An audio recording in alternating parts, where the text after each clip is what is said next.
Good morning student. आप लोग सभी कैसे हैं? आशा करते हैं इस कोविड-19 में आप लोग सुरक्षित होंगे घर पर और अपना पढ़ाई अच्छी ढंग से करते होंगे। मेरा सारा वीडियो आप लोग देखते होंगे और दूसरों को शेयर भी करते होंगे। इसके लिए आपको धन्यवाद। चलिए, हम लोग पिछले वीडियो में पढ़े थे what is set and representation of sets. आज हम उस बातों को रिकैप कर देते हैं, उस बातों को हम दोहरा देते हैं कि सेट क्या है। इसको हिंदी में समुच्चय कहते हैं। तो हम बताए थे कि ऐसे सारे ऑब्जेक्ट का कलेक्शन, ऐसे सारे वस्तुओं का समूह जो कि भिन्न भिन्न हो और उसका ऑब्जेक्ट यानी वस्तु वेल डिफाइन हो, यानी परिभाषित हो। तो ऐसे सारे वस्तुओं का समूह जो कि भिन्न भिन्न और परिभाषित हो, उसको हम लोग सेट कहते हैं। ऐसे वस्तुओं का समूह, वस्तुओं के समूह को ही सेट कहते हैं। अब वस्तुओं के समूह को, तो वस्तुओं का समूह बहुत प्रकार के होते हैं। आप देख लीजिए भिन्न भिन्न प्रकार के, जैसे आप मोबाइल को सेट कहते हैं, ये सेट है। तो कहते हैं मोबाइल में भी, जैसे सैमसंग कंपनी का अगर मोबाइल हो तो आपका देखिए नाम तो सैमसंग ही सबका मोबाइल का, लेकिन सब में अलग अलग मॉडल है, यानी सब अलग अलग मोबाइल होते हैं। तो उस पर वह सब अलग अलग प्रकार के मोबाइल हैं, उस सभी अलग अलग प्रकार के मोबाइल का एक सेट बना दीजिए। वो किस कंपनी के? सैमसंग कंपनी के से मोबाइल का सेट हो गया। नोकिया कंपनी के मोबाइल का सेट बना लीजिए। और अभी तो चाइनीज मोबाइल का भी सेट बन जाता है। वीवो, एमआई, बहुत तरह के कंपनी का मोबाइल का सेट आप तैयार कर सकते हैं। चलिए, तो हम लोग सेट के बारे में पढ़ चुके थे। हम बताए थे रिप्रेजेंटेशन ऑफ सेट, यानी अगर सेट को लिखना हो तो कितने रूपों में लिखेंगे। सेट को अगर दर्शाना हो तो हम बताए थे सेट को दर्शाने का दो तरीके होते हैं।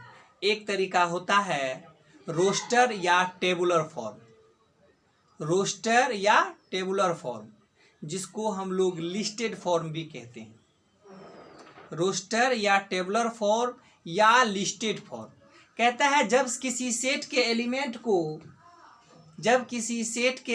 को कोमा के रूप में रिप्रेजेंट करें। जब किसी सेट के एलिमेंट को किस रूप में रिप्रेजेंट करें? कोमा के रूप में। जैसे 1 2 3 4 सबके बीच में कोमा डाल दीजिए, उसको किसी करली ब्रैकेट से बंद कर दीजिए, सेट हो गया। और दूसरे नंबर में हम बताए थे सेट बिल्डर फॉर्म।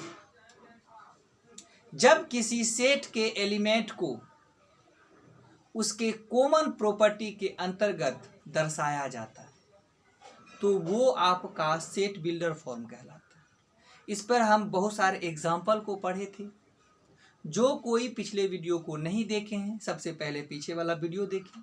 आज हम लोग पढ़ेंगे टॉपिक टाइप्स ऑफ सेट, और इस पर कुछ प्रॉब्लम हम लोग बनाएंगे। सारे टाइप्स हम लोग पढ़ लेंगे, और सारे टाइप्स पढ़ने के बाद हम आर.डी. शर्मा का कुछ प्रॉब्लम, के.सी. सिन्हा का कुछ प्रॉब्लम और एनसीईआरटी के कुछ प्रॉब्लम को सॉल्व करके देखेंगे। चलिए, हम लोग देखते हैं टाइप्स ऑफ सेट। आज के topic types of sets. Sets का टाइप, पहला नंबर में टाइप है एम्प्टी या वॉइड सेट या नल सेट कहा जाता है। इसका हिंदी होता है रिक्त समुच्चय। एम्प्टी, वॉइड या नन एम्प्टी सेट सिंपल है। एक ऐसे सेट जिसमें एक भी अवयव ना हो, उसको हम लोग क्या कहेंगे? एम्प्टी सेट कहेंगे, नल सेट कहेंगे, वॉइड सेट कहेंगे। देखिए लिखा हुआ है, a set is said to be empty, void या non empty set if it has no element and it is denoted by phi. देखिए इसको हम लोग ऐसे, फाई देखिए कैसे लिखा जाता है, इस तरह से गोल चीज दे देंगे, इस तरह से काट देंगे, ये फाई का सिंबल है। ये फाई आपको बताएगा एक प्रकार का सेट है। जैसे हमको सेट में हमेशा ब्रैकेट लगाते हैं, इसमें ब्रैकेट मत लगाइएगा। अगर ब्रैकेट लगाइएगा इसका मतलब है इसके अंदर एक एलिमेंट है जिसको फाई कहते हैं। नहीं तो फाई को, एम्प्टी सेट को जब भी इंडिकेट किया जाता है सिंपली फाई से। एम्प्टी सेट को किससे रिप्रेजेंट किया जाता है? सिंपली फाई से। इसके बगल में करली ब्रैकेट नहीं लगेगा। करली ब्रैकेट अगर लगेगा तो उसके अंदर एक भी एलिमेंट नहीं होगा। देखिए करली ब्रैकेट लगा है लेकिन उसके अंदर एक भी एलिमेंट नहीं है। तो सभी लोगों को ध्यान में समझ में आ गया। एक इस प्रकार का सेट जिसमें एक भी अवयव ना हो, वैसे सेट को हम लोग क्या कहेंगे? Empty set. जैसे एग्जाम्पल के रूप में आप देखें, यहां पर एग्जाम्पल नंबर 1 देखें आप, ठीक है। एग्जाम्पल नंबर क्या है? हमने एक्स एक सेट लिया, x belongs to real number such that x square -3 equal to 0। X square -3 equal to 0। अब कहता है एक्स इस प्रकार का रियल नंबर का सेट है। रियल नंबर समझते हैं? वास्तविक संख्या। किस प्रकार का संख्या? वास्तविक संख्या। और वास्तविक संख्या कैसा होता है भाई? -इन्फिनिटी से लेकर के +इन्फिनिटी तक के सभी नंबर को क्या कहते हैं? वास्तविक संख्या कहते हैं। हम लोग कहते हैं वास्तविक संख्या उसको भी कहते हैं कि ऐसा संख्या जो कि स्क्वायर करने के बाद, वर्ग करने के बाद वो हमेशा क्या बन जाए? पॉजिटिव बन जाए। ऐसा संख्या जिसको वर्ग कीजिए और हमेशा greater than equal to 0। Greater than equal to 0 का मीन्स होता है, मीनिंग होता है हमेशा धनात्मक संख्या। X square greater than equal to 0 मतलब बताओ तो 0 से बड़ा कौन सा संख्या आता है? निगेटिव नहीं, हमेशा पॉजिटिव। इसीलिए बोला जाता है x square greater than equal to 0, यानी कि एक ऐसा संख्या जिसका वर्ग करने के बाद हमेशा पॉजिटिव दे, वैसे संख्या को वास्तविक संख्या कहते हैं। तो बताइए ऐसा कौन सा संख्या है रियल नंबर में कि जिसका वर्ग करो 3 के साथ घटाओ 0 देगा? बताइए तो कोई संख्या ऐसा है? ऐसा कोई संख्या नहीं है। आपको सिर्फ एगो √2 मिलेगा, √3, √2 नहीं, रूट क्या मिलेगा? √3। आप √3 का स्क्वायर कीजिए, क्या देगा? 3। और 3 में 3 घटेगा तब 0 देगा।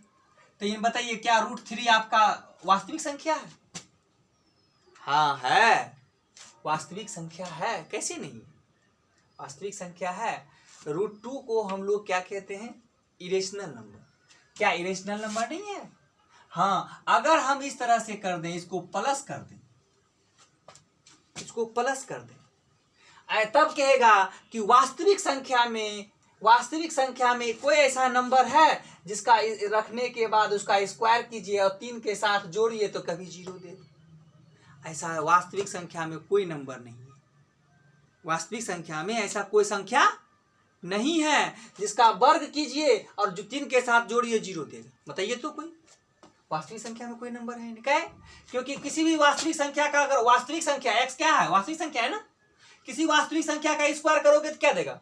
पॉजिटिव देगा। अब पॉजिटिव को पॉजिटिव के साथ जुड़िएगा तो 0 देगा। तो क्या 3 से ज्यादा नहीं होगा? जब 3 से ज्यादा होगा तो ऐसा कोई नंबर है ही नहीं जो कि इसको 0 बना दे। एक्स का ऐसा कोई नंबर नहीं है। इसीलिए यह कैसा सेट है भाई? यह फाई है। इसको नल सेट कहा जाता है। ठीक है, हम कुछ एग्जांपल और लेते हैं, ध्यान दीजिएगा। एग्जांपल नंबर 2, आपको इस तरह का सेट दे देगा और बोलेगा कि बताइए कि यह किस प्रकार का सेट है। हम जैसे लिखेंगे यहां पर x belongs to natural number. ये सेट R जो है सेट ऑफ रियल नंबर होते हैं। R क्या होते हैं इसके बारे में लिख लें आप। ये सेट ऑफ, ये रियल नंबर होते हैं, वास्तविक संख्याओं का समूह। वास्तविक संख्याओं के समूह को सेट कहते हैं जिसको R से लिखा जाता है।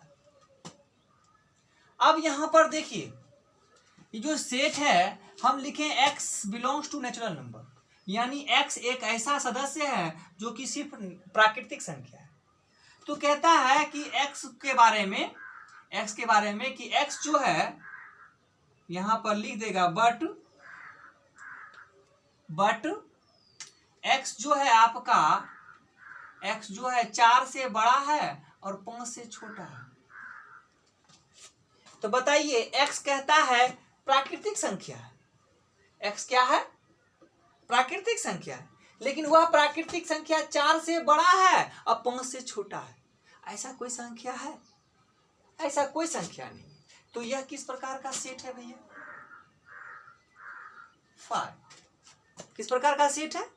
फाइव, यानी एम्प्टी सेट है। बात समझ में आ रही है? x एक प्राकृतिक संख्या। अब प्राकृतिक संख्या क्या होता है? 1 2 3 4 5। लेकिन बताइए 4 से बड़ा और 5 से छोटा कौन प्राकृतिक संख्या है? 4 से बड़ा प्राकृतिक संख्या होती है 4 और 5 के बीच में? 4 और 5 के बीच में कोई प्राकृतिक संख्या नहीं होती है।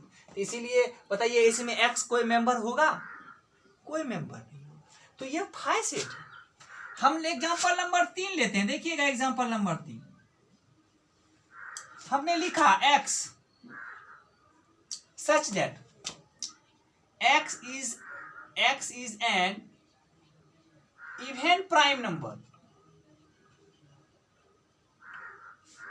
X is an even prime number greater than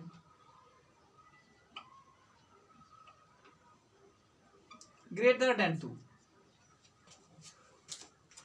देखिए क्या कहता है, x such that x is an even prime number. x कैसा है? एक इवन प्राइम नंबर है। प्राइम नंबर समझते हैं? ओभा संख्या। ओभा संख्या क्या होता है? ओभा संख्या होता है ऐसी संख्या जो खुद या 1 के साथ सिर्फ 1 से डिविजिबल हो, बाकी किसी संख्या से डिविजिबल नहीं हो। तो आपका कहता है क्या क्या क्या बोलिएगा? ओभा संख्या यानी प्राइम नंबर 2 बोलिएगा, 3 बोलिएगा, 5 बोलिएगा, 7 बोलिएगा। और आपसे पूछा जाएगा कि सबसे छोटी अभाज्य संख्या क्या होती है? तो आप बोलिएगा सबसे छोटी अभाज्य संख्या 2 होती है, उससे छोटा कोई अभाज्य संख्या नहीं होती। लेकिन आपको बोलेगा कि इवन प्राइम नंबर क्या होता है? इवन यानी सम संख्या वाला अभाज्य संख्या क्या होती है? तो सम संख्या वाला अभाज्य संख्या केवल एक ही होता है, केवल 2। 2 एक ऐसी संख्या है जो इवन भी है और प्राइम नंबर भी है। 2 क्या है? इवन भी है और प्राइम नंबर। इवन मतलब सम संख्या, इवन मतलब सम संख्या। यानी 2 जो है तो हमको कहता है x सच दैट, यानी x एक ऐसा समूह है जो इवन प्राइम नंबर है। तो इवन प्राइम नंबर है तो क्या आ जाएगा भाई? 2। लेकिन बोलता है ग्रेटर देन 2। क्या बोलता है? ऐसे अभाज्य संख्या का सेट बनाइए जो 2 से बड़ा है। तो भाई 2 से बड़ा अभाज्य संख्या कहां से स्टार्ट कीजिएगा? 3 5 7 11 13 19 17 ये सब नहीं स्टार्ट कीजिएगा। तो बताइए क्या उसमें एक भी संख्या ऐसा आएगा जो कि क्या हो? इवन हो?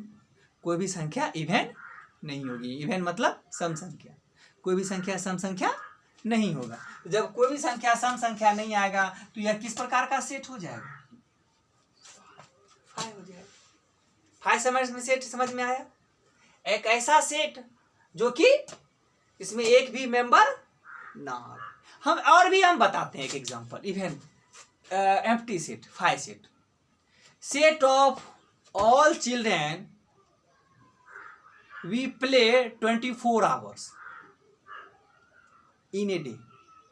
तो बताइए सेट ऐसे बच्चों का समूह, collection of all children who play 24 hour in a day, एक दिन में वह 24 घंटा खेलता हो। ऐसा कोई बच्चा है जो एक दिन में 24 घंटा खेलता हो? ऐसा कोई बच्चा नहीं होगा जो एक दिन में 24 घंटा खेलता हो। तो इस तरह का सेट क्या कहलाएगा? क्या कहलाएगा? फाइव कहलाएगा। बात समझ में आ रही है? क्या हो गया? एम्प्टी सेट क्या होता है? इसमें एक कोई भी सेट का नाम बोला जिसमें एक भी मेंबर नहीं हो, वह सेट क्या होगा? फाइव सेट होगा। इसके बारे में हम और डिटेल से चलेंगे। हम बोले थे कि सेट किसको कहते हैं? हम बोले थे सेट उसको कहते हैं जिसमें वस्तु डिफाइन हो। वस्तु क्या हो? डिफाइन। तो क्या इसका वस्तु डिफाइन है? ऐसा कोई मेंबर है जो कि रियल नंबर हो, जो इस तरह इसको परिभाषित कर सके? ऐसा कोई मेंबर नहीं है। क्या कोई ऐसा मेंबर है जो इसको परिभाषित कर दे? 4 और 5 के बीच में कोई प्राकृतिक संख्या होगा? नहीं है। तो क्या यह परिभाषित है? यह परिभाषित नहीं है। क्या आप बताइए कोई इवन प्राइम नंबर है जो कि 2 से बड़ा है? परिभाषित नहीं है। हम बोले थे सेट उसको कहते हैं जो परिभाषित होना चाहिए। सेट उसको कहते हैं जो जिसके एलिमेंट क्या होना चाहिए? परिभाषित होने चाहिए, उसी को हम लोग सेट कहेंगे। लेकिन इसका एलिमेंट तो परिभाषित है ही नहीं, तो इसको सेट कैसे कहते हैं? तो हम आगे चल के इसके बारे में हम डिस्कस करेंगे, ठीक है। इसको सेट नहीं कहना चाहिए, इसको सेट कहना चाहिए नहीं कहना चाहिए। क्यों? क्योंकि सेट के डिफिनेशन में है कि सेट एक ऐसे वस्तुओं का ग्रुप है, ऐसे वस्तुओं का समूह है, ऐसे वस्तुओं का कलेक्शन है जिसका वस्तु वेल डिफाइन होना चाहिए, होना चाहिए और उसका वस्तु डिस्टिंक्ट होना चाहिए, भिन्न भिन्न होना चाहिए, तभी वह सेट कहलाता है, अन्यथा सेट नहीं कहलाता। तो सेट के डिफिनेशन के अनुसार एम्प्टी या वॉइड या नल सेट को सेट नहीं कहा जा सकता। एम्प्टी, वॉइड या नल सेट कहा, तीन कोई भी वॉइड सेट कह देगा, नल सेट कह देगा। ऐसा क्यों कहा जाता है? ये बात है। ये तो सेट नहीं होना चाहिए, लेकिन तो भी हम इसको सेट कह रहे हैं। कि कैसा सेट? खाली समुच्चय, रिक्त समुच्चय। क्या नाम रखे हैं इसका? रिक्त, जिसमें एक भी मेंबर नहीं आता है। और हम सेट में क्या बताएं? जिसका मेंबर क्या हो? डिफाइन। चलें, तो हम इसके बारे में चर्चा हम करेंगे, ठीक है। दूसरा नंबर में आता है सिंगलेटन सेट। सिंगलेटन सेट का हिंदी होता है एकल समुच्चय। इसका हिंदी क्या होता है? एकल समुच्चय। क्या होता है हिंदी? एकल समुच्चय। जो विद्यार्थी हिंदी मीडियम के हैं, हम इसका हिंदी में डिफिनेशन भी बोलते हैं। आप मोबाइल का वीडियो देखते वक्त आप उसको अपने कॉपी में राइट कर लें, जिसमें हम इसका हिंदी बोलते हैं।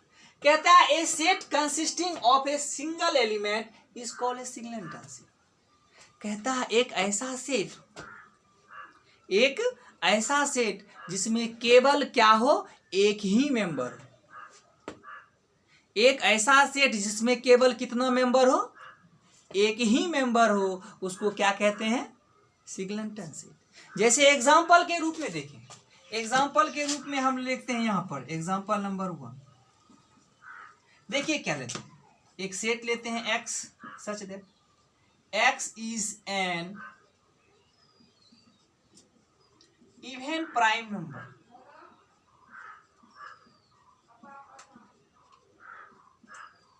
x is an even prime numbers। आप बताइए x such that x is an even prime number, मतलब x एक ऐसा सदस्य है जो कि इवन प्राइम नंबर है। यानी प्राइम नंबर मतलब अभाज्य संख्या, और इवन है तो अभाज्य संख्या सम वाला क्या ठो होता है? एक ही ठो होता है, जिसको 2 कहते हैं। जो क्या कहते हैं? यानी इस सेट के अंतर्गत केवल 2 आएगा। तो बताइए यह जो लिखा हुआ है किस फॉर्म में लिखा हुआ है? x such that x is an even prime number किस फॉर्म में लिखा हुआ? Set builder form. ये जो 2 लिखे किस फॉर्म में आ गया? ये आ गया रोस्टर या टेबुलर फॉर्म या लिस्टिंग फॉर्म, ठीक है। तो इसका हिंदी होता है कि ऐसा समुच्चय जिसमें केवल एक सदस्य हो। ऐसा समुच्चय जिसमें केवल एक सदस्य हो, उसको हम लोग एकल समुच्चय कहते हैं। ऐसा समुच्चय जिसमें केवल एक सदस्य हो, उसको हम लोग एकल समुच्चय कहते हैं।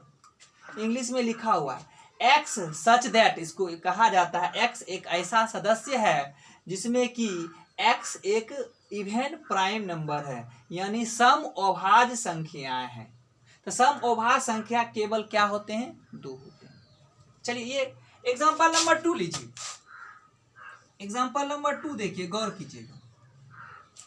हम लिखे x belongs to natural number such that, यानी x एक प्राकृतिक संख्या। x belongs to natural number का मतलब x कोई प्राकृतिक संख्या है। किस प्रकार का है? कहता है कि x का जो मान है वह 3 से बड़ा है और 5 से छोटा है। तो बताइए 3 से बड़ा और 5 से छोटा कौन सी प्राकृतिक संख्या होगी? केवल 4। केवल क्या आएगा इसके अंदर? इस सेट के अंदर केवल 4 आएगा। तो केवल एक ही एलिमेंट आया ना, तो इसलिए इस प्रकार का सेट क्या सेट, कौन सा सेट कहलाएगा? इस प्रकार का सेट कहलाता है सिंगलेटन सेट, जिसमें केवल एक सदस्य हो। इसमें केवल क्या हो? एक सदस्य हो। इसको हम लोग कहते हैं सिंगलेटन सेट। चलिए सिंगलेटन सेट हो गया। नेक्स्ट टाइप हम लोग पढ़ते हैं, तीसरा number finite set. Finite set का मतलब होता है निश्चित समुच्चय। कहता है निश्चित समुच्चय किसको कहते हैं? Finite set. फिनाइट सेट क्या होता है? सेट 2 प्रकार के होते हैं। देखिएगा, जब भी सेट को लिखेंगे, सेट का रिप्रेजेंटेशन 2 प्रकार का, हम बताए थे सेट का रिप्रेजेंटेशन 2 प्रकार का। सेट को रिप्रेजेंट किया जाता है 2 प्रकार से, एक सेट बिल्डर फॉर्म, एक टेबुलर फॉर्म। अब हम बताएं कि सेट 2 प्रकार के होते हैं। सेट 2 ही प्रकार के होते हैं, एक होते हैं फिनाइट सेट और एक होते हैं इनफाइनाइट सेट, जो कि बहुत महत्वपूर्ण है। सेट 2 ही प्रकार के होते हैं। यह सब तो चीज पढ़ते हैं ना, उसके टाइप्स के अंतर्गत होते हैं। टाइप्स के अंतर्गत इसको भी रख लेते हैं, लेकिन 2 ही, जब भी आपको सेट देखने को मिलेगा 2 प्रकार का, एक फिनाइट सेट और एक इनफाइनाइट सेट। आप जानते होंगे फिनाइट सेट क्या होगा, किसको कहेंगे फिनाइट? कहता है सेट के अगर मेंबर काउंटेबल हो, जिस सेट के मेंबर को गिन सकते हैं। जैसे कि हमारे पास 10 दोस्त हैं, तो 10 दोस्तों का समूह एक सेट होगी। तो बताइए 10 दोस्त है, 10 दोस्तों के समूह को हम लोग सेट कहते हैं। तो आप यह बताइए कि क्या हम सभी दोस्त को गिन नहीं सकते हैं? 1 2 3 4 5 टोटल संख्या जो बता रहे हैं 10 दोस्त है, यानी 10 तो सेट, दोस्तों का एक सेट बना लिए, और दोस्तों के सेट को जब हम लोग उसके एलिमेंट को गिन लिए, दोस्त हो गया आपका एलिमेंट। उसमें जब मेंबर को हम काउंट कर लिए, वह क्या कहलाया? वह कहलाया आपका फिनाइट सेट। हम कुछ एग्जाम्पल आपको देंगे, जिसमें कि कहता है जिस सेट में एलिमेंटों को गिनती किया जा सके, जिस सेट के एलिमेंटों को क्या किया जा सके? गिनती किया जा सके, उसको हम लोग फिनाइट सेट कहेंगे। और जिस सेट के एलिमेंट को गिनती किया नहीं जा सकता, उसको हम लोग इनफाइनाइट सेट कहेंगे। ठीक है, सबसे स्टैंडर्ड डिफिनेशन हमने लिखा है, गौर से देखिएगा। A set is called a finite set. किसी सेट को हम लोग निश्चित समुच्चय कहते हैं if it is either void, यदि वह वॉइड हो, मतलब नल सेट। वॉइड का मतलब क्या हो? नल। यानी कि अगर किसी सेट में मेंबर नहीं है तो वह भी काउंटेबल है भाई, कि उसमें मेंबर नहीं है। तो कितना मेंबर होगा भाई? 0। मेंबर की संख्या कितनी होगी? 0। तो कहता है यदि वॉइड सेट है तो फिनाइट होगा, या उसमें अगर कुछ एलिमेंट है तो it's element can be listed, जिसका एलिमेंट को लिस्टेड किया जा सके, जैसे नंबरिंग बैठाया जा सके। नंबरिंग लिस्टेड मतलब काउंटेड, मतलब गिना जा सके, लेवल किया जा सके, इसमें 1 नंबर 2 नंबर 3 नंबर दिया जा सके बाय द नेचुरल नंबर। किसके थ्रू? नेचुरल नंबर के थ्रू। 1 2 3 4 5। जब आप दोस्तों का नाम लिखते हैं तो लिखते हैं 1 नंबर में राम लिखते हैं, दूसरे नंबर में मोहन लिखते हैं, तीसरे नंबर में श्याम लिखते हैं, ठीक है, चौथे नंबर में ऋषभ लिखते हैं, 5वें नंबर में दिनकर लिखते हैं। इस तरह से नाम क्या करते हैं बच्चों का, हम लोग क्या करते हैं, हम अपने दोस्तों का ग्रुप का एक लिस्ट तैयार करते हैं, तो सभी में लेवल दे दिए, नंबरिंग दे दिए। नंबरिंग क्या दे दिए? नेचुरल नंबर से ही नंबरिंग करते हैं। क्या यहाँ 1 लिखते हैं, यहाँ 1.1 लिखते हैं? ऐसा नहीं ना, 1 के बाद क्या लिखते हैं हम लोग? 2 लिखते हैं, 3 लिखते हैं। तो कहता है जब किसी सेट के मेंबर को नंबरिंग किया जा सके, जब किसी सेट के नंबर को क्या किया जा सके? गिनती किया जा सके, नंबर किया जा सके, किस रूप में? नेचुरल नंबर के through, and the process of listing, list करने का जो प्रोसेस है, सेट के मेंबर को लिस्ट करने का जो प्रोसेस है, लिस्ट करने का मतलब नंबरिंग करने का जो प्रोसेस है, ये नंबरिंग करते करते जाएंगे ना तो आपका दोस्त की संख्या कहीं जाके खत्म होगा ना। मान लीजिए 50 गो दोस्त है तो 50 पे जाके एंडिंग हो जाएगा, किसी को 100 गो दोस्त है तो 100 गो पे जाके एंडिंग हो जाएगा।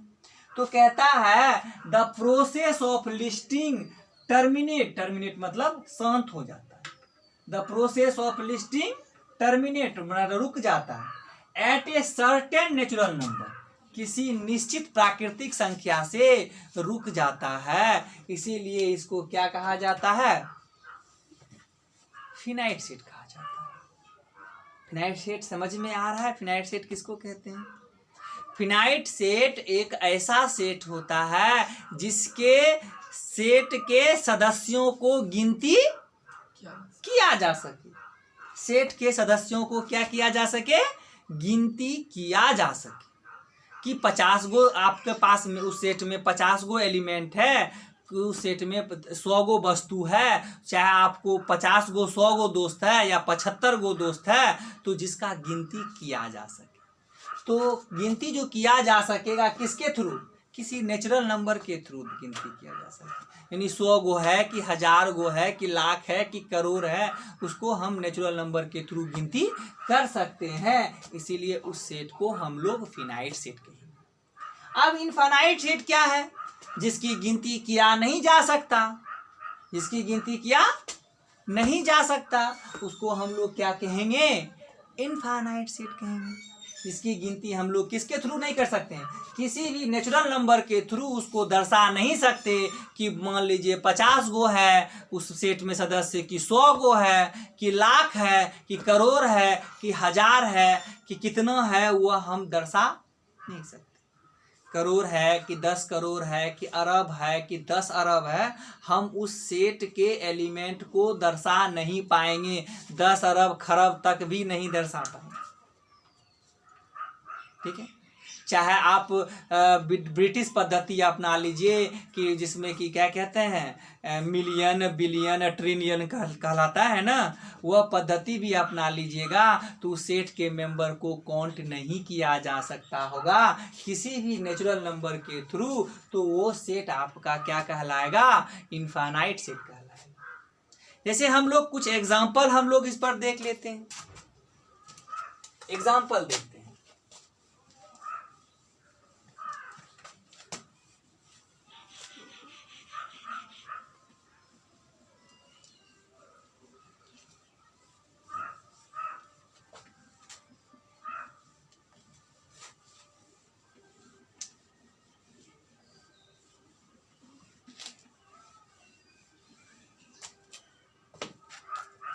एग्जाम्पल देखिए, एग्जाम्पल नंबर 1, जैसे कि आपको बताना है कि यह सेट फिनाइट है या इनफाइनाइट है। ठीक है, हमने लिखा x such that x is a natural number, x is a natural numbers less than 100। कहता है x such that x is a natural number, यानी x एक प्राकृतिक संख्या है। ये कैसा सेट है, प्राकृतिक संख्याओं का समुच्चय है जिसमें संख्या कितना है, 100 से कम है। तो बताइए 100 से कम कितनी प्राकृतिक संख्या है इसके अंतर्गत, 100 से कम कितनी प्राकृतिक संख्या है, 1 से लेकर के 99 तक, 1 से लेकर कहाँ तक है। तो बताइए कि यह सेट जो है आपका फिनाइट सेट होगा या इनफाइनाइट सेट होगा, या फिनाइट सेट होगा, इसमें सेट के मेंबर को गिनती किया जा सकता है। तो यह आपका, यह क्या है, यह आपका फिनाइट सेट। ठीक है, दूसरा नंबर एग्जांपल देख लीजिए, x such that x is a real number, या ऐसे लिखिए x belongs to real number such that x जो है वह 4 से बड़ा है, 5 से छोटा है। x एक वास्तविक संख्या है। क्या है? वास्तविक संख्या। वास्तविक संख्या आप लोग 10th में पहला क्लास का जो चैप्टर होगा वो वास्तविक संख्या पर है, और वास्तविक संख्या को आप अच्छी तरह से समझते हैं। आइए, रियल नंबर कहता है x belongs to real number, यानी x जो है एक वास्तविक संख्या है, लेकिन कैसा वास्तविक संख्या है? 4 से बड़ा है, 5 से छोटा है। यानी 4 से बड़ा संख्या और 5 से छोटा संख्या को आपको लिखना है। तो 4 से बड़ा और 5 से छोटा कितनी संख्या आप लिख सकते हैं?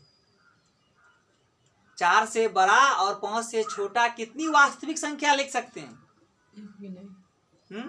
4 से बड़ा और 5 से छोटा बहुत सारे वास्तविक संख्या होते हैं। क्या क्या लिख सकते हैं आप?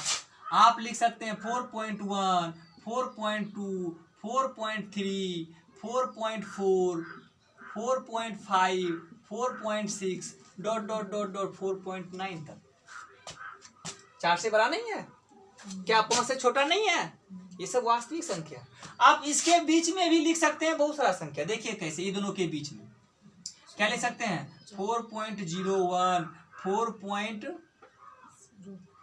4.01 तो बड़ा ऐसे कथी हो गया।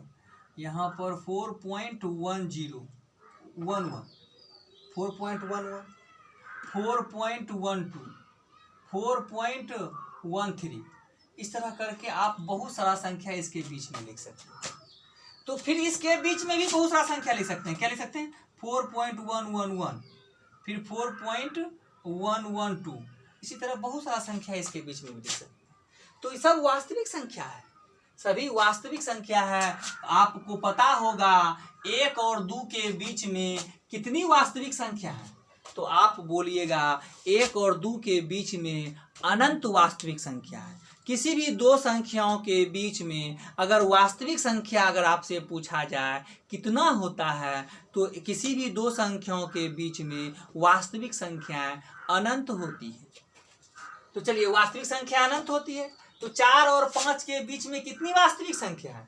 अनंत है भैया। तो बताइए कि क्या यह फिनाइट सेट होगा या इनफाइनाइट सेट होगा? तो इस सेट को नाम रखा गया है, यह सेट क्या है आपका? Infinite set. क्या इस सेट के मेंबर को दर्शा पाएंगे सेट बिल्डर फॉर्म में? नहीं, सेट बिल्डर फॉर्म में तो है ही, सॉरी गलती हो गई, ये सेट बिल्डर फॉर्म में है ही। क्या इस सेट के मेंबर को रोस्टर फॉर्म में दर्शा पाएंगे? तो इस सेट के मेंबर को रोस्टर फॉर्म में दर्शाना संभव नहीं है, इसीलिए किस रूपों में लिखा है? Set builder. तो कभी कभी सेट बिल्डर फॉर्म उपयोगी होता है, कभी कभी रोस्टर फॉर्म उपयोगी होता है समझने के लिए, इसीलिए दोनों रूपों को जानना आवश्यक है। चलिए, तो हम कुछ एग्जाम्पल और देते हैं हम आपको। एग्जाम्पल नंबर 3 हम लिखते हैं set of x such that x is an even prime number.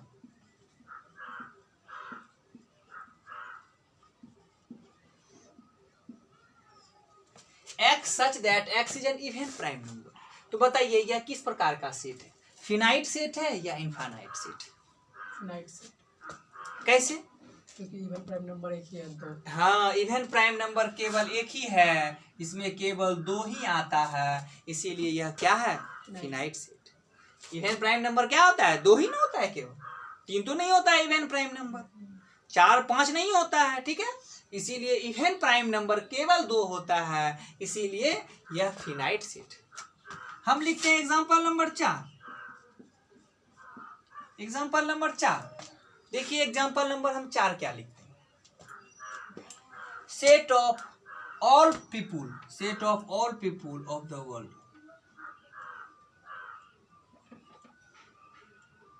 Set of all set of all person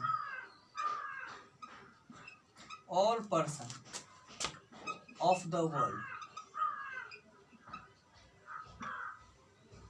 कहता है सेट ऑफ, ऐसा सेट जिसमें संसार के सभी मनुष्यों का एक सेट, संसार के सभी मनुष्यों का सेट क्या बताइए, फिनाइट सेट है या इनफाइनाइट सेट है? संसार के सभी मनुष्यों का सेट फिनाइट सेट है या इनफाइनाइट सेट? कंफ्यूजन हो गया। हाँ, तो संसार के सभी मनुष्यों का सेट क्या है? Finite set. किस प्रकार का सेट है? फिनाइट सेट है। कैसे भैया? क्या हम संसार के सभी मनुष्यों को काउंटिंग नहीं कर सकते? तो संसार के सभी मनुष्यों को हम काउंट कर सकते हैं, लिस्टेड कर सकते हैं कि 1 अरब है कि 10 खरब है, ठीक है, कि ट्रिलियन में है कि 2 ट्रिलियन है कि 5 ट्रिलियन है।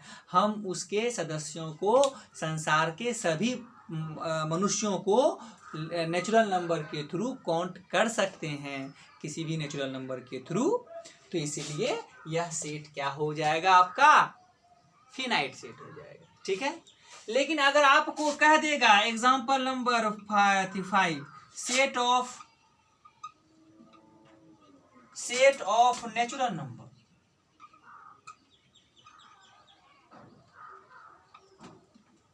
सेट ऑफ नेचुरल नंबर, प्राकृतिक संख्याओं का समूह, प्राकृतिक संख्याओं का समुच्चय, समूह बोलिए, कलेक्शन बोलिए।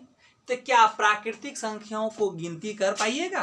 प्राकृतिक संख्याओं को गिनती करना संभव नहीं है। कैसे नहीं है?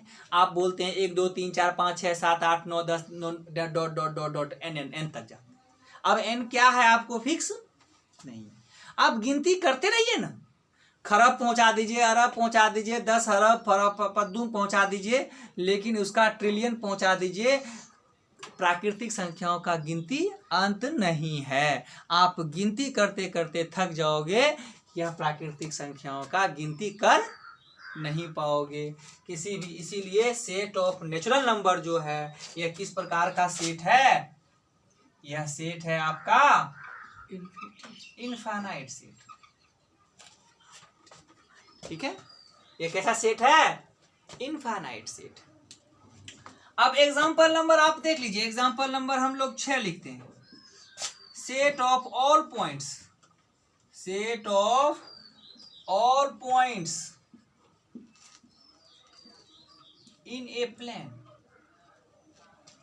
किसी सतह में, इन एक्स वाई प्लेन, इन लिख दीजिए एक्स वाई प्लेन। कहता है कि x y plane, x y plane समझते हैं ना, कभी खींचे हैं x axis y axis, x y plane है ना। इस प्लेन पर कितना बिंदु हम रख सकते हैं? तो इस बिंदु पर जितना भी बिंदु रख सकते हैं, क्या सभी बिंदु का काउंट संभव है? गिनती कर पाइएगा? तो प्लेन पर के सभी बिंदु को गिनती करना संभव नहीं है। इसीलिए यह क्या है? Infinite set. हम बोलेंगे set of all lines, set of all lines in x y plane. क्या एक्स वाई प्लेन पर सभी लाइन का समुच्चय तैयार कर पाइएगा? क्या एक्स वाई प्लेन पर हम कितना लाइन ड्रॉ कर सकते हैं? एक्स वाई प्लेन पर हम कितना लाइन ड्रॉ कर सकते हैं, उसका गिनती कर पाइएगा? तो एक्स वाई प्लेन पर हम बहुत सारा लाइन ड्रॉ कर पाएंगे, जिसको नेचुरल नंबर के थ्रू काउंट करना संभव नहीं है। इसीलिए यह कैसा सेट हो गया? यह इस प्रकार का सेट क्या कहलाएगा? Infinite set.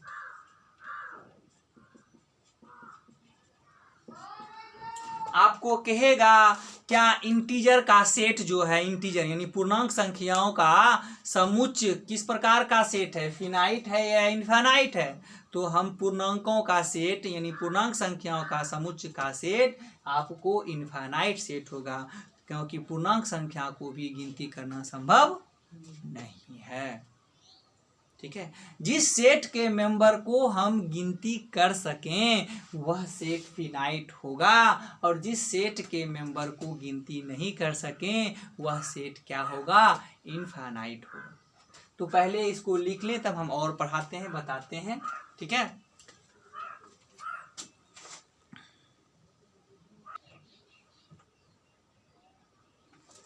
I equivalent set. Types of set में आपका क्या है, 5वां नंबर इक्विवेलेंट सेट। क्या इक्विवेलेंट सेट कहता है, जिसको हिंदी में कहते हैं समतुल्य, समतुल्य समुच्चय। समतुल्य समुच्चय किसको कहते हैं? समतुल्य का अर्थ समझिए, एक दूसरे की तुलना में करीब करीब बराबर ही होते हैं, तुलना किया जाता है। तो एक दूसरे की तुलना में बराबर होना ही समतुल्य कहलाता है। और उसके बाद इक्वल सेट भी है, दोनों सेट, दोनों में डिफरेंस है, देखो ध्यान दीजिए, बहुत अच्छी, बहुत ही इंपॉर्टेंट बात है, इक्विवेलेंट सेट और इक्वल सेट। इसमें कहता है कि two finite set A and B are equivalent if their cardinal number are equal, cardinal number are same. If two set कहता है, यदि कोई दो निश्चित सेट है, यदि कोई दो निश्चित सेट है, दोनों के कार्डिनल नंबर अगर सेम है तो दोनों सेट इक्वल, दोनों सेट इक्विवेलेंट सेट होता है। देखिए कार्डिनल नंबर आप समझना है, कार्डिनल नंबर क्या कहलाता है, number of elements in A set is called cardinal number. यानी ए सेट में अगर एलिमेंट की संख्या लिखते हैं तो वह सेट का कार्डिनल नंबर कहलाता है। जैसे एग्जाम्पल के रूप में देख लीजिए, cardinal number of set, cardinal number of set, set का कार्डिनल नंबर क्या होता है? एग्जाम्पल के रूप में यहाँ पर देख लीजिए, एक सेट है जिसमें आपका 2 है, 5 है, 7 है, 8 है, 9 है। इसमें बताइए, इसमें एलिमेंट की संख्या, ए सेट है, इसमें कुछ वस्तु है, इसमें वस्तुओं की संख्या कितनी है? तो 1 2 3 4 5। इसमें ए सेट में नंबर ऑफ एलिमेंट, इसको लिखा जाता है number of elements, number of elements. Number of element को इंडिकेट किया जाता है n of A, n of A. N of A का मतलब होता है number of elements in A, number of elements in A. किसमें कितना मेंबर है भाई? 5 मेंबर। तो यह हो गया ए सेट का कार्डिनल नंबर। ए सेट का कार्डिनल नंबर कितना? 5। ए सेट का कार्डिनल नंबर 5। क्यों? क्योंकि इसमें कितना मेंबर है? 5 मेंबर है। किसी कोई सेट अगर बी लेते हैं, इसमें हम लोग -6 5 -2 1 ले लेंगे। इस सेट में कितना मेंबर है? इस सेट में गिनती कीजिए, 1 2 3 4, इसमें 4 ही मेंबर। इसको कहते हैं cardinal number of set B. इसको क्या कहते हैं? Cardinal number of set B. B set का कार्डिनल नंबर। एक नाम इसका और है, order of a set. A set का ऑर्डर क्या है? इसको कार्डिनल नंबर ऑफ सेट भी कहा जाता है, या कहा जाता है order of a set A. A set का ऑर्डर कितना है? तो 5 मेंबर है। इसको कहा जाता है ऑर्डर ऑफ ए सेट। इस सेट का ऑर्डर कितना है? 4 है। ऑर्डर ऑफ सेट कहिए या कार्डिनल नंबर ऑफ सेट कहिए। बात समझ में आई? कार्डिनल नंबर ऑफ सेट क्या? सेट में कितना अवयव है वो कार्डिनल नंबर कहलाता है।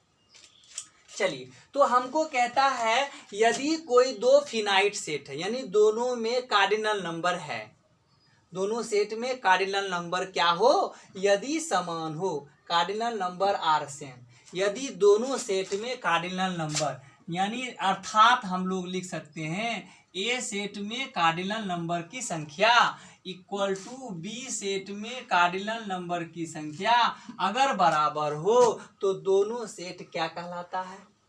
इक्विवेलेंट सेट कहलाता है। जैसे एग्जाम्पल के रूप में हम अभी बताते हैं कार्डिनल नंबर, जैसे एग्जाम्पल के रूप में यहाँ पर देख लीजिए ए सेट है, इसमें हमने लिखा जैसे इसी सेट में, इसमें कितना सेट है, इसमें कार्डिनल नंबर कितना है? 5।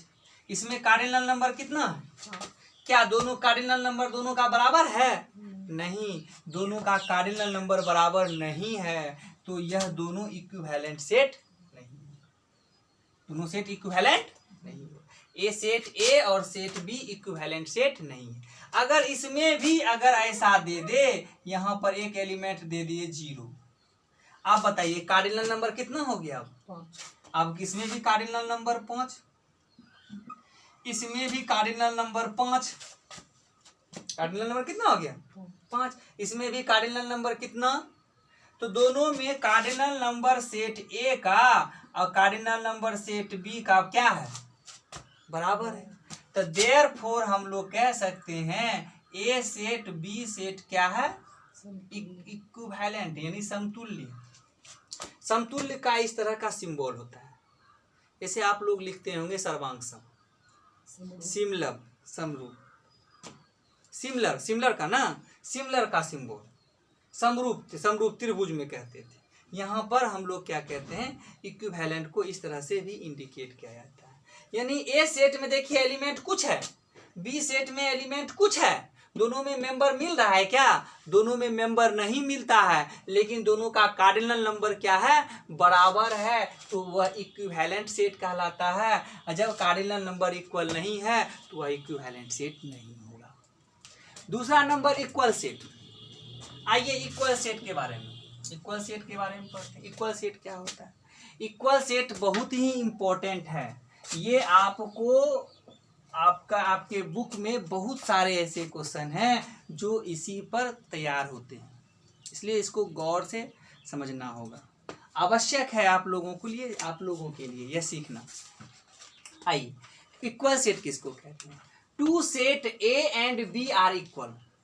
दो सेट को अगर यदि हम कहते हैं इक्वल है, इसका हिंदी हुआ दो समुच्चय ए तथा बी इक्वल है यदि ए सेट का all element of set A, यानी ए सेट का प्रत्येक member is a member of set B. A set का प्रत्येक सदस्य बी सेट का हो, ए सेट का प्रत्येक सदस्य बी सेट का सदस्य हो, और and all elements of set B is a member of set A, यानी बी सेट का प्रत्येक मेंबर ए सेट का सदस्य हो। ए सेट का प्रत्येक मेंबर बी का हो, अब बी का प्रत्येक मेंबर ए का हो, तो दोनों सेट इक्वल सेट कहलाते हैं। तब हम लोग लिखेंगे डेट इज करके यहाँ पर ए सेट और बी सेट आपस में क्या है? इक्वल है। ए सेट बी सेट आपस में क्या है? इक्वल है। इसको हम लोग इक्वल से, जैसे एग्जाम्पल के रूप में हम लोग देखें, यानी दोनों में एलिमेंट की संख्या, एलिमेंट जो होना चाहिए वो दोनों में एक ही होना चाहिए, अलग अलग नहीं होना चाहिए। जैसे ए सेट में एलिमेंट हमने ले लिया 4, 5, 6 और बी सेट में एलिमेंट ले लिया 6, 5, 4। क्या यह दोनों सेट इक्वल है? यह दोनों सेट इक्वल है। देखिए ए सेट का प्रत्येक सदस्य क्या बी सेट में है कि नहीं? तो 4, 5, 6 है, यहाँ भी 4, 5, 6। क्या बी सेट का प्रत्येक सदस्य ए में है कि नहीं? है। तो ये दोनों सेट कैसा सेट हो गया? यह दोनों सेट इक्वल सेट हो गया। तो याद रखेंगे दो सेट इक्वल कब कहते हैं? जब ए सेट का प्रत्येक सदस्य बी में हो और बी सेट का प्रत्येक सदस्य ए में हो, उसको हम लोग इक्वल सेट कहते हैं।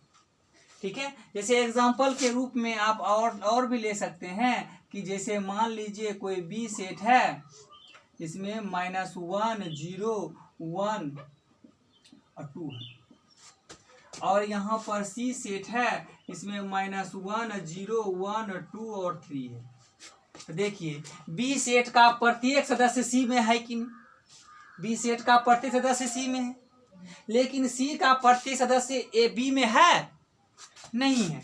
तो बी से दोनों का होना चाहिए, इसका सभी सदस्य इसमें होना चाहिए और इसका सभी सदस्य इसमें होना चाहिए, तभी दोनों सेट को इक्वल कहेंगे। इसीलिए हम कहेंगे कि बी सेट और सी सेट इक्वल सेट नहीं है, बी सेट और सी सेट इक्वल सेट नहीं है, क्योंकि इसका प्रत्येक सदस्य इसमें तो है लेकिन इसका प्रत्येक सदस्य इसमें नहीं है, इसीलिए इसको इक्वल सेट नहीं कहेंगे। दोनों तरफ से होना चाहिए, बराबर होगा तो दोनों तरफ से नहीं होगा। हमारे पास जो कुछ भी है वो आपका है और आपके पास जो भी चीज़ है वो हमारा है, इसका मतलब दोनों कैसे हैं, बराबर है भैया। दोनों के पास धन कितना है, तो दोनों के पास धन बराबर है। जब हमारा सब कुछ आपका है और आपका सब कुछ मेरा है, इसलिए हम कहते हैं कि दोनों क्या है, बराबर आदमी है, यानी दोनों के पास धन जो है बराबर है, तब ना हो गए। इस तरह से इक्वल सेट होंगे। और भी हम एग्जाम्पल देंगे, हम प्रॉब्लम भी पढ़ाएंगे, पहले इसको लिख लें, ठीक है।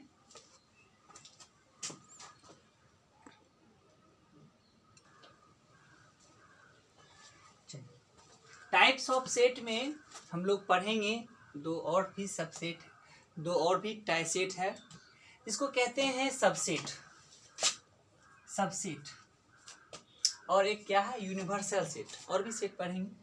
सबसेट का मतलब होता है उपसमुच्चय। कौन सा समुच्चय है, उपसमुच्चय है। उपसमुच्चय क्या होता है, देखिए जब तक सेट के बारे में कैटेगरी सभी चीज़ों का नहीं जानेंगे तब तक हम इस पर आधारित हम सवाल नहीं बना सकते। इसीलिए सेट को समझने के लिए उसके टाइप को समझना अनिवार्य है। चलें हम लोग पढ़ते हैं सबसेट्स किसको कहते हैं, यानी उपसमुच्चय किसको कहते हैं। उपसमुच्चय कहा जाता है ए और बी, बी टू सेट्स। यदि ए और बी कोई दो सेट है, कहता है if every element of A is an element of B, यानी ए सेट का प्रत्येक एलिमेंट बी सेट में, ए सेट का प्रत्येक मेंबर किसमें हो, बी में। यानी कोई दो सेट है, जैसे ए सेट है और क्या है, बी सेट, इसका सारा मेंबर किसमें हो, बी में। जब इसका सारा मेंबर बी में हो तब हम लोग कहते हैं कि A is a subset of B, A is a subset of B. A is a subset of B का मतलब हो गया, डेट इज हम लोग लिखेंगे ए से, ए इज ए इस तरह से सिंबल दे देंगे, नीचे में लकीर दे देंगे, तो यह कहलाता है, सिंबॉलिकली लिखा जाता है सबसेट का। ये सबसेट का सिंबल है। यह सिंबल किसका है भैया, यह सिंबल है सबसेट का। A is a subset of B, यानी ए का सारा सदस्य बी में है। आप इसको ऐसे भी लिख सकते हैं, A is a subset of B है, यानी ए का सारा सदस्य किसमें है, बी में है। इसी को इस प्रकार भी लिखा जा सकता है, बी को लिख दीजिए, ऐसे करके लिख दीजिए, इसका मतलब हुआ B contains the element of A, B contains the element of A, B contains the, या B contains the elements of A, इसको ऐसे भी बोला जाता है। यानी बी जो है ए सेट के सभी सदस्य को अपने पास रखता है, बी जो है ए सेट के सभी सदस्य को अपने पास रखता है। तो इस तरह से लिखिए या इस तरह से लिखिए, दोनों एक ही तरह का, दोनों एक ही चीज है। यानी इसको कहेंगे ए सबसेट ऑफ बी, हम लोग पढ़ेंगे इसको ए सबसेट ऑफ बी, यानी ए का सारा एलिमेंट किसमें है भैया, बी में है। एग्जाम्पल देखें हम लोग, एग्जाम्पल देखिए, जैसे ए कोई सेट है, इसमें मेंबर है 1 और 2, और बी कोई सेट है, इसमें मेंबर है 1 2 3 4 5। ठीक है, 1 2 3 4 5। तो क्या ए का सभी मेंबर बी में है? ए का सभी मेंबर बी में है ना? है। तो ए को सबसेट कहेंगे बी का। A is a subset of B. क्या बी का सभी सदस्य ए में है? बी का सभी सदस्य ए में नहीं है। तो इसका मतलब हुआ B is not a subset of A. Note को देखिए कैसे लिखा जाता है। बी का सभी सदस्य ए में नहीं है तो B is not a subset of A. इसको पढ़ेंगे हम लोग, B is not a subset of, ठीक है, बी ए का मेंबर नहीं है। चलिए एग्जाम्पल नंबर 3, एग्जाम्पल नंबर 2 को देखिए। जैसे ए कोई सदस्य लिए, इसमें है 3 4 5 एंड बी कोई सदस्य लिए, दूसरा सेट लिए, इसमें है मेंबर है 3 4 5। तो आपसे पूछा जाएगा क्या ए बी का सबसेट है? तो बोलेंगे ए का सारा सदस्य बी में है। तो भैया हाँ, ए जो है सबसेट है बी का। ए बी का क्या है? सबसेट है। पूछेगा क्या बी जो है ए का सबसेट है? तो बी का सारा सदस्य ए में है भैया। तो हाँ बोलेंगे बी जो है ए का सबसेट है। यानी ए भी बी का सबसेट है और बी भी ए का सबसेट है। आप देख लीजिए, अभी जस्ट इसे पीछे पढ़ाए थे। इक्वल सेट किसको कहते हैं? इक्वल सेट किसको कहते हैं? जब दो सेटों में एलिमेंट सेम हो, जब दो सेटों में एलिमेंट क्या हो? सेम हो। जैसे इसमें भी 3 4 5 है, इसमें भी 3 4 5 है, दोनों सेट में एलिमेंट सेम है, तो दोनों सेट कैसा सेट है? Equal set. तो इक्वल सेट दर्शाने का यह भी एक डिफिनेशन हो गया। दो सेट इक्वल तभी कहेंगे, दो सेट इक्वल तभी कहेंगे जब ए सबसेट हो बी का एंड बी सबसेट हो ए का। तो इम्प्लाइज इफ एंड ओनली ए और बी सेट आपस में क्या हो जाएंगे? बराबर हो जाएंगे। ए बी का सबसेट हो और बी ए का सबसेट हो तो दोनों सेट कैसा सेट होगा? इक्वल होगा भैया, ठीक है। चलिए तो इक्वल सेट के बारे में देखिए। सबसेट के नियम से भी, सबसेट के नियम से सेट को इक्वल दिखाने का यह विधि है। सबसेट के नियम से दो सेट को इक्वल दिखाने का विधि है। क्या विधि है भैया? ए सबसेट ए को दिखाना पड़ेगा बी का सबसेट और बी को दिखाना पड़ेगा ए का सबसेट, तभी हम कहेंगे ए और बी दोनों सेट कैसा है? Equal set. यह सेट को यह एक प्रकार का मेथड भी सीख लिया, सबसेट भी सीख रहे हैं। चलिए तो इसमें बात ये आती है, चलिए तो हम लोग कहते हैं ए जो है बी का सबसेट है, यानी ए का सारा सदस्य बी में। जैसे बेटा बाप क्या हो गया? बेटा सबसेट हो गया किसका भैया? बाप का। बेटा क्या हो गया? बाप का सबसेट हो गया, नहीं हो गया? बेटा कहाँ से निकला है? बाप से ही निकला है ना। तो बाप यही हो गया कि यह हो गया बेटा, यह हो गया बाप। तो यहाँ पर बेटा बाप नहीं करेंगे, ये कहेंगे यह चीज सबसेट है बी का। तो बी को क्या कहेंगे? ए का क्या कहलाएगा? तो हम लोग यहाँ पर कहेंगे B is called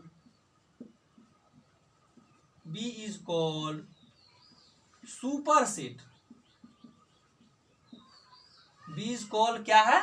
super set of A. B को ए का क्या कहा जाएगा? Super set. क्या कहा जाएगा? सुपर सेट, ठीक है। जैसे ए को बी का सबसेट कहा जाता है, तो बी को ए का क्या कहा जाएगा? तो बी को ए का सुपर सेट कहा जाएगा। बी को क्या कहा जाएगा? सुपर सेट कहा जाएगा। सुपर सेट समझ में आया? यानी बाप हो गया सुपर सेट, बेटा हो गया सबसेट। बेटा हो गया बाप का सबसेट, अब बाप हो गया बेटा का सुपर सेट। सुपर सेट समझते हैं ना, महान, सबसे बड़ा, ठीक है। चलिए सुपर सेट समझ में आ गया। किसी को दिक्कत है? यहाँ पर देखिए ए सबसेट है बी का, अब बी भी सबसेट है ए का, तो बी जो है ए का सुपर सेट नहीं होगा। बी को सुपर सेट होने के लिए ए का बी में ए से कम एक मेंबर अधिक होना चाहिए। बी में कम से कम एक मेंबर क्या होना चाहिए? कम से कम एक हो या दो हो या तीन हो, जितना ज़्यादा से ज़्यादा मेंबर हो सकता है, लेकिन हाँ ए से ज़्यादा होना चाहिए, तभी हम लोग सुपर सेट कहेंगे। बात समझ में आ रही? आइए, सुपर सेट के बाद आता है प्रोपर सेट। प्रोपर सेट किसको कहते हैं?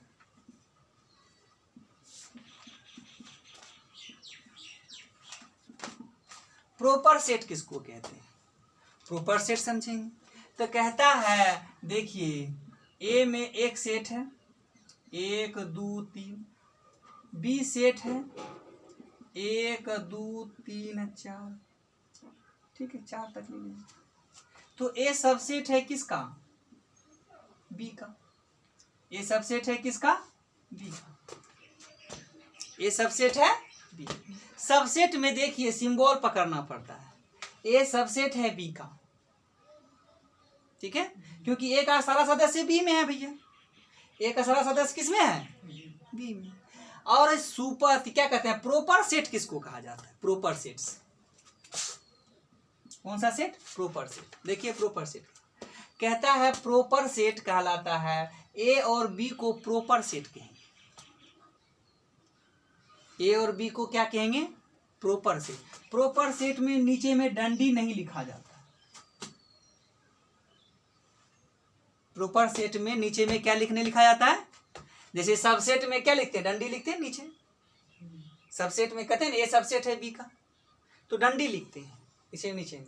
लेकिन जब प्रोपर सेट हम बात करेंगे तो प्रोपर सेट का मतलब यह होता है इससे कम से कम एक एलिमेंट इसमें ज्यादा होगा। इससे कम से कम एक एलिमेंट इसमें क्या होगा? ज्यादा होगा। इसीलिए दोनों को क्या कहेंगे? Proper subset. ये तो बी जो है ए का सुपर सेट है ही, बी ए का सुपर सेट है और ए जो है बी का सबसेट है, लेकिन ए जो बी का सबसेट है ना, तो हम लोग क्या कहेंगे? Proper subset. प्रोपर सेट नहीं कहेंगे, इसको प्रोपर सबसेट कहा जाता है। क्या कहा जाता है? Proper subset. यानी सबसेट और एगो प्रोपर सबसेट होता है। तो प्रोपर सबसेट कब कहेंगे? जब कम से कम एक मेंबर ए से बी में अधिक हो।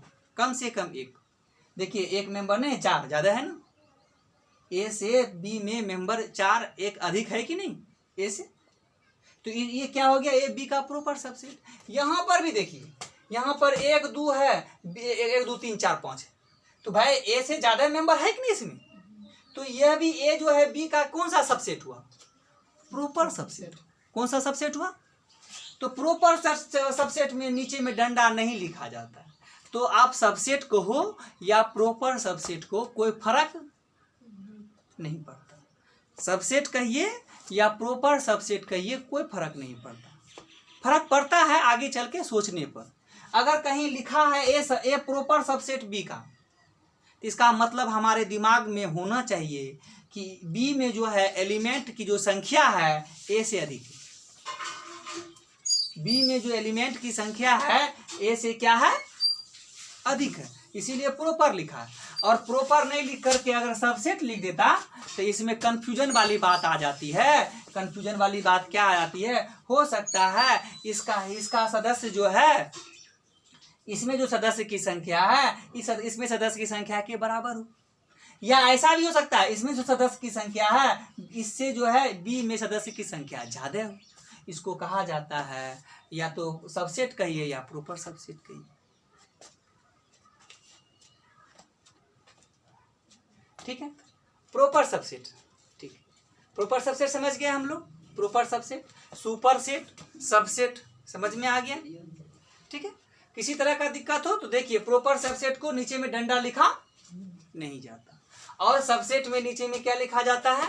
डंडा लिखा जाता है। ठीक है, थोड़ा सा कंफ्यूजन ना हो, थोड़ा सा बात को समझने का प्रयास करें। आइए यूनिवर्सल सेट हम एग्जांपल प्रैक्टिस करवाएंगे एग्जांपल दे करके। आइए यूनिवर्सल सेट क्या कहते हैं? इसको कहते हैं सार्वत्रिक समुच्चय। यूनिवर्सल यानी यूनिवर्स, समझ जाइए। यूनिवर्स मतलब क्या होते हैं? ब्रह्मांड। ब्रह्मांड में क्या है भाई? सब तरह का है। तारे हैं, ग्रह का समुच्चय है? बहुत सारा चीज है ब्रह्मांड में। ब्रह्मांड के अंतर्गत बहुत पुच्छल तारे होते हैं, बहुत सारे पुच्छल तारे हैं। तो सप्तऋषि होते हैं, हाँ। तो इस तरह से यूनिवर्सल, क्या यूनिवर्सल मतलब समझ जाइए कि यूनिवर्सल मतलब किसी सिचुएशन के अंतर्गत जो बड़ा सेट होगा, किसी सिचुएशन के अंतर्गत जो बड़ा सेट होगा उसको हम लोग क्या कहते हैं? Universal set. जैसे एग्जाम्पल के रूप में आप समझ सकते हैं कि जैसे अगर कोई एक पैसेंजर बस एक्सीडेंट हो गया जिसमें कि कुछ महिलाएं मर जाती हैं, कुछ पुरुष मर जाते हैं, कुछ बच्चे मर जाते हैं, तो हम कुछ बच्चों का एक सेट बना सकते हैं, बच्चों का सेट बना दिए। हम कुछ महिला जो मरने वाली है उसका सेट बना सकते हैं, जो पुरुष मरे हैं उसका सेट बना सकते हैं, और हम लोग यह कह सकते हैं कि उस बस में कितने यात्री मरे हैं, यात्रियों का सेट बना सकते हैं। तो यात्रियों के सेट के अंतर्गत क्या उसमें महिला, पुरुष और बच्चे नहीं आए क्या? तो यात्रियों के मरने वाले के सेट के अंतर्गत आपको क्या क्या आ गया? पुरुष वाला सेट भी आ गया, और कौन कौन आ गया? बच्चा वाला भी सेट आ गया, बच्चा वाला मरने वाला की संख्या, आपको पुरुष मरने वाला की संख्या का सेट भी आ गया। जैसे अभी हाल फिलहाल में पाकिस्तान में क्या हुआ? विमान हादसा हुआ। उसमें हम कहेंगे कि इसमें महिलाएं की संख्या इतनी थी, पुरुषों की संख्या इतना, बच्चों की संख्या इतनी। तो उसमें और भी सेट हो सकता है। उसमें हम लोग क्या कहते हैं? एयर होस्टेस जो होती है, उसमें एयर होस्टेस भी होती होगी, उसका भी एक सेट होगा, पायलट का भी सेट होगा। तो हम लोग ऐसे बोलते हैं कि जो पाकिस्तान में जो विमान हादसा हुआ, उस विमान हादसा में मरने वाले यात्रियों का मरने वाले या ह्यूमन का एक हम क्या बना लेते हैं? एक सेट बनाते हैं। तो वह सेट कैसा हो गया? यूनिवर्सल हो गया। क्यों? क्योंकि आपका बताएं कि हम उसके वो पूरा सेट हो गया मरने वालों की संख्या, और हम छोटा छोटा एक सेट बना सकते हैं। पुरुषों के मरने वाला का सेट, महिलाओं के मरने वाला का सेट, बच्चे मरने वाला का सेट हम बना सकते हैं कि नहीं? तो अलग अलग सेट हो सकते हैं, और सब अलग अलग सेटों को मिला करके एक बड़े सेटों में लिखना ही क्या कहलाता है? यूनिवर्सल सेट कहलाता है। ठीक है। तो यूनिवर्सल सेट को हमेशा किससे लिखा जाता है? यू से लिखा जाता है। लिखा हुआ a set contain all elements of set. Set के सभी एलिमेंट, बहुत सारे सेट के सभी एलिमेंट को एक सेट कंटेन करता है इन ए गिवन कंटेक्स्ट, किसी दिए हुए संदर्भ में, किसी दिए हुए संदर्भ में, किसी परिप्रेक्ष्य में जो दिया हुआ रहता है। क्या दिया? परिप्रेक्ष्य दिए आपको कि पाकिस्तान में जो विमान हादसा हुआ परिप्रेक्ष्य है। तो विमान हादसा में पुरुष भी मरे हैं, विमान हादसा में महिलाएं भी मरे हैं, विमान हादसा में बच्चे भी मरे होंगे, विमान हादसा में एयर होस्टेस भी मरे होंगे। तो बहुत सारे सेट का एक बहुत मरने वालों का संख्या जब हम लोग काउंट करते हैं तो मरने वाला का संख्या को पूरे को काउंट करते हैं, पूरे सेट को काउंट करते हैं। जब पूरे सेट को काउंट करेंगे तो वह सेट क्या कहलाएगा? यूनिवर्सल सेट कहलाएगा। ब्रह्मांड के अंतर्गत कौन कौन आता है? ब्रह्मांड के अंतर्गत सब कोई आता है कि नहीं? बहुत प्रकार के सेट, तारों का समुच्चय, ग्रहों का समुच्चय, बहुत तरह के ग्रह, बहुतों का समुच्चय हो सकता है। सप्तऋषि का समुच्चय, पुच्छल तारा का समुच्चय, धूमकेतु का समुच्चय हम लोग बना सकते हैं, ब्रह्मांड के अंतर्गत आते हैं। ठीक है। तो हम लोग को यहीं तक रहने दें आज इस वीडियो में लेक्चर नंबर 3 में हम प्रॉब्लम पर डिस्कस करें। मेरे इस वीडियो को ज़्यादा से ज़्यादा आप लोग लाइक, सब्सक्राइब और शेयर करें। अपने जितने भी 11th के स्टूडेंट हैं सभी को कहें मेरे चैनल को सब्सक्राइब कर लें, जिससे हम आपको ऑनलाइन क्लास देंगे, और ऑनलाइन क्लास देने में बड़ा आनंद आएगा आपको पढ़ने में। घर बैठे आप पढ़ाई कर सकते हैं। ठीक है। और हमारा नेट भी बहुत कम खपत होगा। ठीक है, ध्यान रखें। ठीक है, हमारे चैनल को सब्सक्राइब करने के लिए, हमारे चैनल को देखने के लिए आप लोगों का धन्यवाद।